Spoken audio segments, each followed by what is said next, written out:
True Hoop TV at Las Vegas Summer League. Amin Elhassan, the Philadelphia Inquirer's Keith Pompey, talking Joel Embiid, who you reported for the second consecutive year is going to have season-ending surgery. What is the status?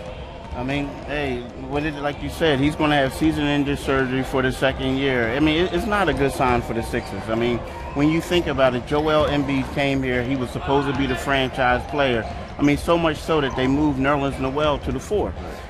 Now that you don't have your franchise player for the second consecutive season, your plan is, so to speak, in jeopardy. I mean, I don't know where they go from here. I mean, I know you have Jahlil Okafor, and you hope that he's going to be a great piece. But the fact that the guy who's supposed to be your franchise isn't going to play, it sets you back a little bit. Is there optimism that this is the one that's going to get things done and it's going to get fixed, or are they now starting to doubt whether they should have made that pick? There's no optimism. I mean, with there's concern. I mean, there's concern that this guy could miss the season. I mean, not miss the season. His career could be in jeopardy. You know, it's a bad issue. It's a bad injury. I mean, let's face it. Yao Ming had it. A couple other bigs had it, and they were unable to come back from it. So there is some concern. Now, the one thing is, you do have Jahlil Okafor, and he can fill that void. But the problem that I have is, it's like now you have to start and you have to formulate a team. You got to go after positions. This is his 3rd year in a row that they drafted a center, right? So you would think that after a while they would take one of those draft picks and go, let's get a 2 guard, let's get a point guard. So this injury, like, you know, it kind of led them to getting the center. They're not going to say it, but it did. Because they knew, right? They knew. That was the whole story. The story was they just announced it now, but they knew for a while now that he was going to have his surgery. They knew, and it's funny because Okafor said after the first game he played, when we learned that Embiid was going to be going, that he knew 2 weeks ago that Embiid wasn't playing this year.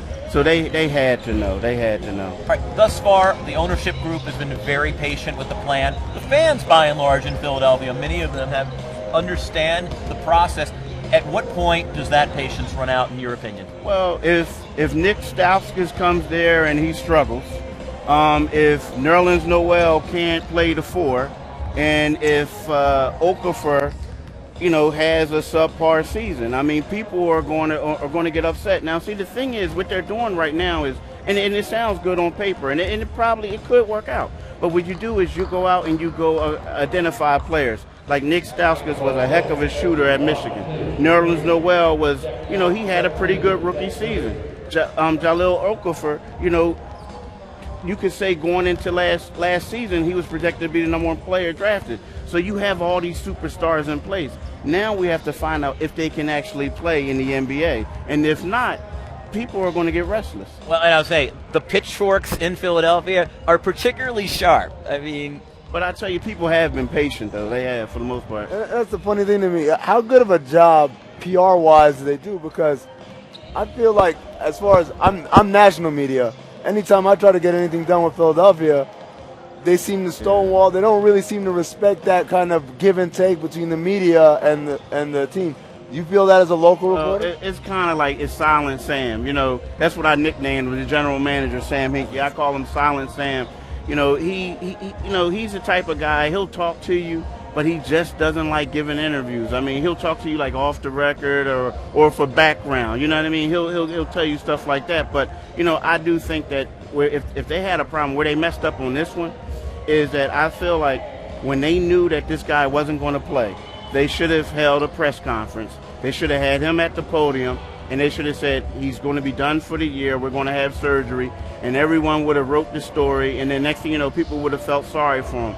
But I think the fact that they kept it a secret and didn't tell anyone, everyone's looking at them as if they were lying, that they were trying to pull one over people. So I think from a PR standpoint, they really got this one wrong.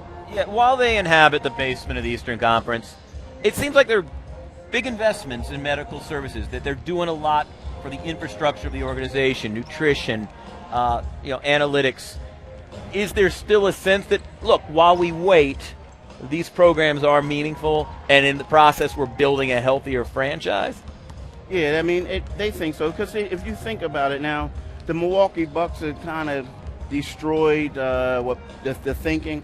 But a prime example, you look at the Orlando Magic. The Orlando Magic has been bad for years, right? They've been rebuilding, and they're getting these first-round picks, and they're still bad, you know? So whereas the Sixers, they look at it as, okay, what we'll do is we know we're not going to go from the basement to the contending for the Eastern Conference in 2 years.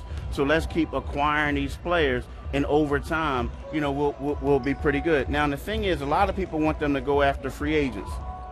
Free agents are not coming to Philadelphia. You know that. Right. They're not going to come there. So what the Sixers want to do is they want to build and grow, become free agents. They can re-sign them. And then, like,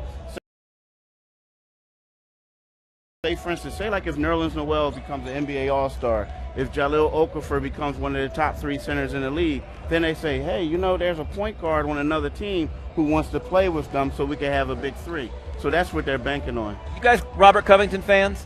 I like Rob. I like Big Shot Bob. That's what they call him in Philly. That's Already? what they call him in Philly. Already? Yeah. Yours a little low.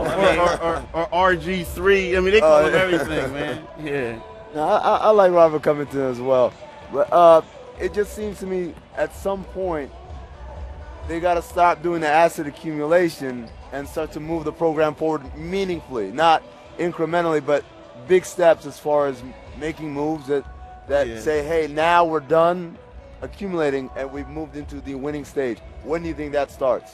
Man, I don't know now. I mean, I don't. I mean, because you think about it, the guy Dario Saric that they drafted last year, or they traded for him in the draft, he probably won't come over until another 2 years, right? So if Embiid can play, I mean, how long is it going to take him to get in like tip top? You know, it's going to be a while, man. It's going to be a while. They have a lot of holes. They have a lot of holes to fill. That's Troop TV, Philadelphia edition.